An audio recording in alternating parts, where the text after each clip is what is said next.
DMTV Info, votre chaîne d'information en temps réel. La politique, la santé, le sport, les faits de société, la musique, les rumeurs et bien plus encore. Vous découvrirez cela dans notre chaîne DMTV Info.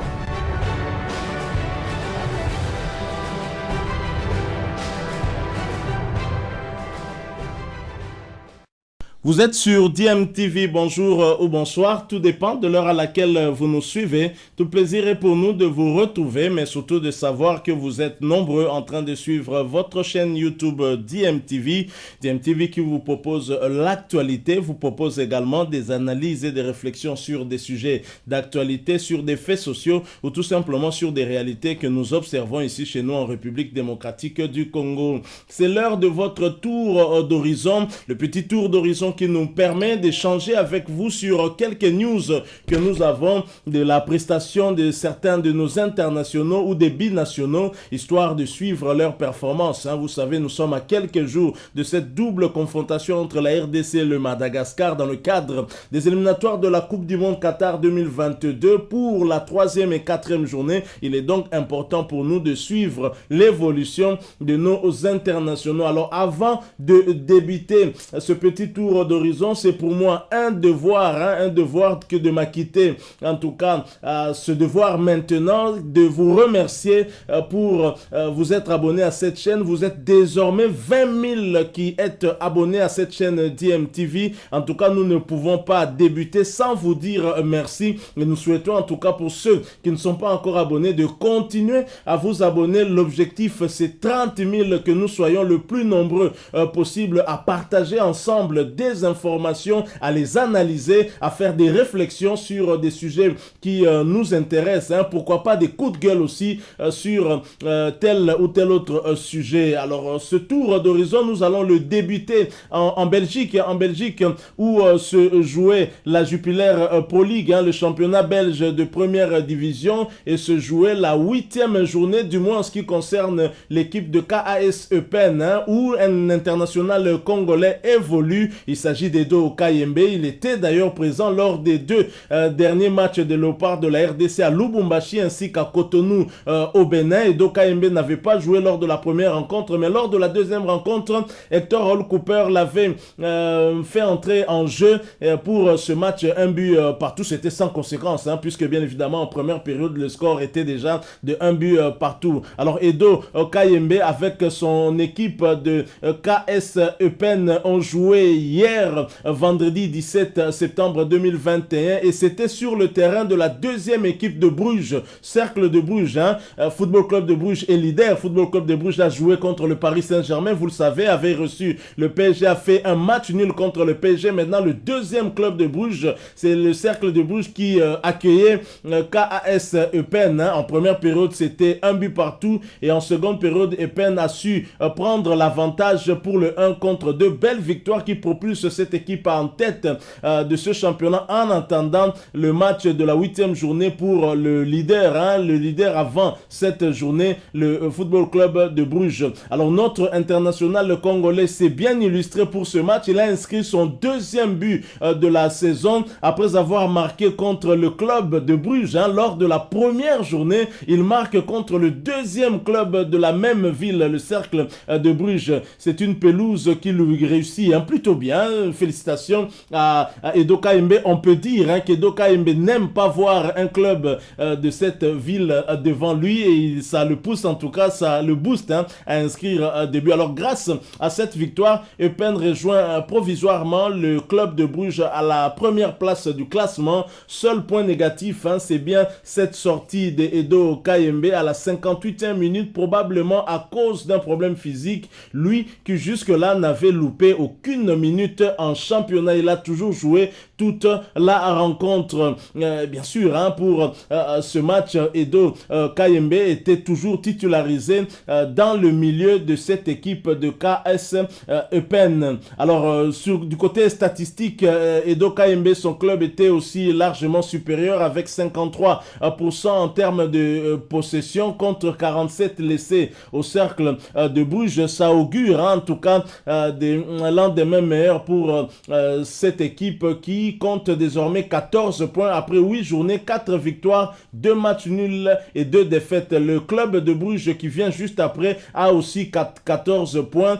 et 4 victoires, 2 matchs nuls et 1 défaite. Si le club de Bruges ne perd pas, en tout cas, va reprendre sa première place. À noter qu'en 3e position, nous avons l'Union Saint-Gilloise qui a 13 points, qui a également un match en moins. Il suffit d'une victoire pour que l'Union Saint-Gilloise passe aussi devant. C'est le même cas pour le club de Jackson Mouleka, le Standard de Liège qui compte également 13 points avec un match en moins. Alors le prochain rendez-vous en Jupiler Pro League pour Edo KMB et KS Eupen, ce sera le 25 septembre 2021 et ce sera ce déplacement du côté de Berscott. Espérons en tout cas qu'il n'y aura pas trop de soucis par rapport à notre international Edo KMB qui est un milieu défensif. Et moi je ne comprends pas pourquoi Hector Hall Cooper préfère faire monter Chancel Mbemba comme milieu défensif plutôt que de le garder dans la charnière centrale. Je l'ai toujours dit que nous avons beaucoup de joueurs qui ont ce profil-là et Doka Mbe peut bien jouer à la place de Chancel Mbemba comme milieu défensif et laisser Chancel Mbemba dans la charnière centrale et laisser Christian Luindama sur le banc. Ce n'est pas un problème. Voilà, nous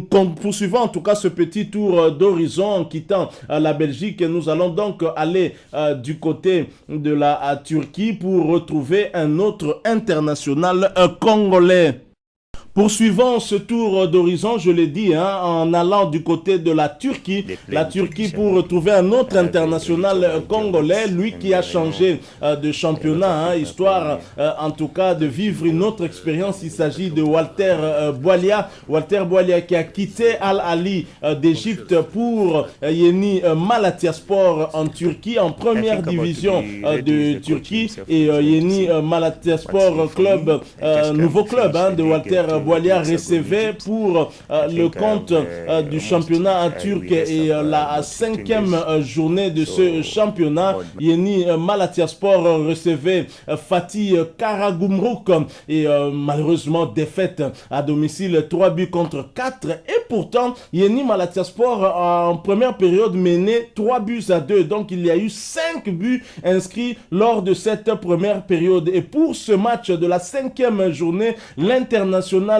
congolais était resté sur le banc. Malheureusement, il n'a pas joué la moindre minute. Alors son équipe débute ce match sur le chapeau de roue avec cette ouverture du score signée Benjamin Tété à la 18e minute et ensuite Mustapha va corser l'addition à la 24e minute pour le 2 buts à 0 avant de voir Andrea Bertolacci réduire le score à la 30e minute pour le 2 buts à 1 et Mounir offrir le 3e but à Yeni Malatyaspor pour le 3 contre 1 avant de voir Aleksandar Pesic inscrire la réduction du score pour le 3 buts à 2 à la 44e minute. Score à la mi-temps donc 3 buts à 2 avec une possession de balles laissée à l'équipe de Fatih 68% contre 32.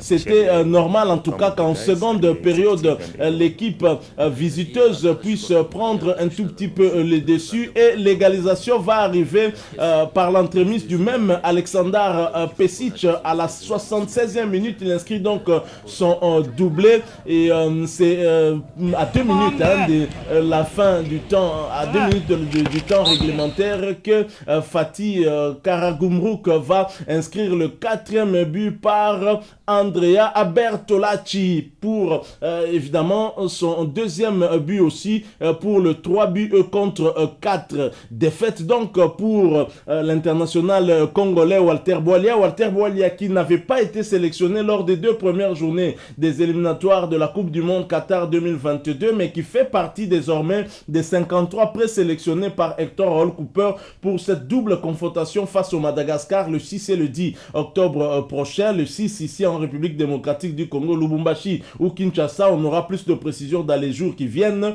Et le 10, ce sera certainement à Antananarivo arrive au Madagascar. Alors pour le prochain match de Yeni Malatyaspor, ce sera la réception de Sivaspor le 21 septembre 2021. Espérons que pour ce match-là, notre compatriote sera sur le terrain parce que là, il est resté sur le banc.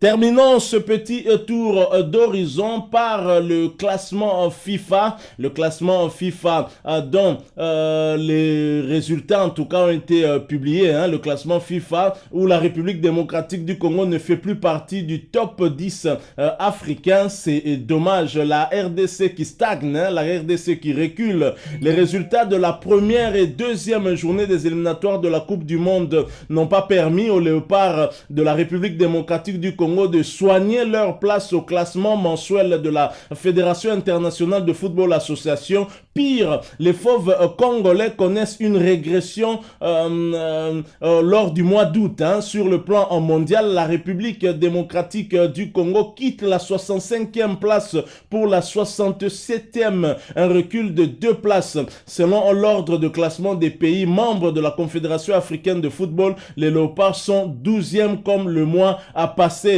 Alors le top 5 africain, c'est au numéro 1, nous avons le Sénégal, la Tunisie, l'Algérie, le Maroc et le Nigeria. Nous avons donc 3 pays maghrébins et 2 pays ouest-africains, aucun d'Afrique centrale, aucun d'Afrique australe, aucun de l'Afrique de l'Est. Donc triste classement FIFA pour le mois d'août. Et sur le plan mondial, bien évidemment, la Belgique continue à trôner en tête et suivi bien sûr du Brésil. Et en 3e position, nous avons l'Angleterre, la 4e position, l'Italie et la France de Karim Benzema vient en 5e position. Donc voilà les résultats mitigés de la République démocratique du Congo lors de la confrontation contre la Tanzanie et le Bénin ont en tout cas joué en défaveur de la RDC qui a perdu 2 places sur le plan mondial et qui est resté statique sur le plan africain. Donc voilà tout pour ce petit tour d'horizon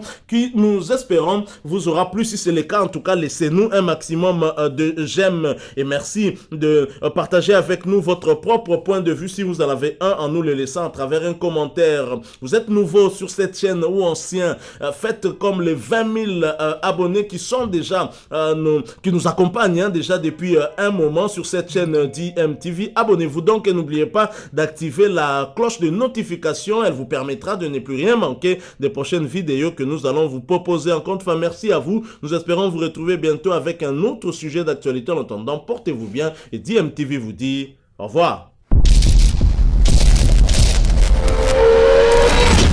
Bilile le kamalo bana ebele.